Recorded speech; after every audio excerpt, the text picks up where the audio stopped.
प्यारे दर्शकों, आप सभी का हमारे चैनल में स्वागत है। धर्म से जुड़ी वीडियो देखने के लिए हमारे चैनल को सब्सक्राइब और लाइक करें। धन्यवाद। प्यारे दर्शकों, अगर आपने वीडियो का इससे पहला भाग नहीं देखा तो इस चैनल पर जाकर देखें। धन्यवाद। पिछली वीडियो में हमने देखा कि साखी संतों से, और अब आगे हम यह दुआ करते हैं कि प्यारे दर्शकों के ऊपर वाहिगुरु कृपा करे। सभी प्रेम से बोलो वाहिगुरु। अगर आप गुरु जी से प्यार करते हो तो वीडियो को पूरा देखें। धन्यवाद। साखी अरब देश के बादशाह से एक दिन मर्दाने ने कहा है, गुरु जी अरब देश कैसा है? गुरु जी ने कहा है, मर्दाना क्या तेरा मन अरब देश को देखने को चाहता है? यदि तुझे इच्छा है तो हम तुमको वहाँ ले चलेंगे। बस गुरु जी हम दोनों को लेकर अरब में जा पहुँचे। उस देश का बादशाह उस समय लाजवरद नाम का था। वह बहुत ही जालिम था। जो कोई हिंदुस्तान का निवासी वहां आ जाता तो बादशाह उसकी गर्दन उड़ा देता था। जब लोग बहुत दुखी हुए तब उन्होंने ईश्वर के दरबार में प्रार्थना की तथा उनकी पुकार ईश्वर के दरबार में स्वीकार हो गई। एक दिन गुरु नानक जी के प्रति आकाशवाणी हुई कि हे नानक, मैं तेरे ऊपर अति प्रसन्न हूँ। मैं तुझे यह खलीता भेज रहा हूँ। वह खलीता तो गुरु जी ने ले लिया। उस खलीते पर ईश्वरीय भाषा के अक्षर थे। अर्शी, तुर्की, अरबी, फारसी तथा हिंदी के अक्षर थे। वह खिलता पहनकर गुरु जी उस नगर के बाहर जा बैठे। जब लोगों ने देखा तब बादशाह से कहा है, जहांपनाह, बाहर एक संत बैठा है। उसके गले में चोला है, उस पर तो कुरान शरीफ के 30 पारे लिखे हुए हैं। तब बादशाह ने वजीर को कहा, तुम जाओ और उस फकीर के गले से वह खिलता उतार कर ले आओ। तब वजीर गुरु जी के पास आया, कहने लगा है, साईं जी यह खिलता उतार कर हमें दे दो, क्योंकि बादशाह का यही हुक्म है। यदि तुमने शाही हुक्म न माना तो बादशाह तुमको दुख देगा। वजीर का संकेत पाकर नौकरों ने वह कुर्ता उतारना चाहा, पर वह बदन से कौन उतार सकता था। खिलता नहीं उतरा। जब सभी ताकत लगाकर थक गए तब उन्होंने बादशाह से जाकर कहा है, जहांपनाह, खिलता नहीं उतरने का। तब बादशाह ने अति क्रोध के साथ कहा कि तुम उस हिंदू फकीर को दरिया में डुबो दो। बस वजीर ने अपने नौकरों को हुक्म दिया कि इस फकीर को दरिया में डुबो दो। तब नौकरों ने किया कि गुरु जी को बहते दरिया में डुबो दिया। देखने वाले तमाशा देखते रहे, परंतु अचंबा यह था कि न तो गल का कुर्ता ही भीगा और न ही गुरु जी को जल ने स्पर्श किया। वरुण देवता ने गुरु जी को अपने हाथों पर उठा लिया तथा गुरु जी के चरणों पर नमस्कार किया। जब वरुण ने जी को आदर के साथ किनारे पर बैठा दिया तब गुरु सभी लोग अचंभे में आ गए। जब बादशाह ने ऊपर की बात सुनी तब फिर महान क्रोध में आकर हुक्म दिया कि उस फकीर को आग में जला दो। वजीर ने गुरु जी के इर्द गिर्द लकड़ी इकट्ठी करके आग लगा दी।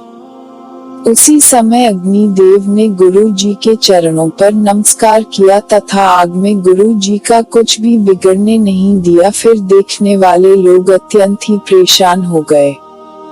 बादशाह ने यह भी तमाम बात सुनी तो कहने लगे, यह फकीर कोई जादूगर है। इसे किसी पहाड़ के ऊपर से गिराकर खत्म कर दो। वजीर ने एक बहुत ऊंचे पहाड़ से गुरु जी को नीचे पटक दिया। पवन देवता ने गिरते हुए गुरु जी को अपने हाथों पर रख लिया तथा रंचक भी चोट नहीं लगी तथा एक फूलों के सुंदर मंच पर गुरु जी को सबने बैठे देखा। देखकर लोग भयभीत हो गए। लोगों ने बादशाह को कहा कि वह साधु अभी तक जीवित है। तब बादशाह ने वजीर को बुलाकर कहा कि यह साधु कोई भारा जादूगर है, इसे कोई बड़ा सा गहरा गड्ढा खोदकर उसमें डालकर ऊपर मिट्टी पत्थर आदि डालकर दबा दो। वजीर ने वैसे ही किया। गुरु जी को एक गड्ढे में डालकर हजारों मनों के पत्थर आदि डाल दिए तथा फिर सभी अपने अपने घरों को आ गए। जब दूसरे दिन लोग उधर गए तब उन्होंने गुरु जी को वहीं चौकड़ा मारे हुए बैठे देखा। अनेक जो बुद्धिमान थे कहने लगे कि भाई, जिसका भगवान रक्षक हो उसको कौन मार सकता है। फिर लोगों ने बादशाह को गुरु जी का जिंदा निकलना बताया तो फिर बादशाह ने वजीर को कहा कि उस फकीर को मेरे सामने लाकर उसकी ग्रीवा उतारी जाए। अब गुरु जी को बादशाह के सामने लाकर कत्ल करने लगे। तब जो भी शस्त्र चलाते थे वह एक भी बाबा जी को आघात नहीं पहुंचाता था। बादशाह को अत्यंत क्रोध हुआ, फिर हुक्म दिया कि इसको सूली पर चढ़ा दिया जाए। जब जल्लाद उसे सूली पर चढ़ाने लगे तब वह सूली सब्ज हो गई जैसे सूखा वृक्ष हरा हो जाता है। सभी लोग और वजीर हैरान हो गए तथा भयभीत हो गए, कहने लगे, हे खुदाबंद, यह फकीर क्या बला है जो आग पानी पत्थर शस्त्र और सूली आदि से भी नहीं मरता और नहीं इसके कंठ से कुर्ता ही उतरता है। यह क्या माजरा है। इधर जो बादशाह के दरबार में बुद्धिमान थे उन्होंने कहा, हे जहां पनाह, यह फकीर तो कोई महापुरुष नजर आता है। ऐसा मालूम होता है परमात्मा ने फकीर का रूप धार रखा है, क्योंकि अग्नि जल पवन आदि सभी इसकी आज्ञा को मानते हैं।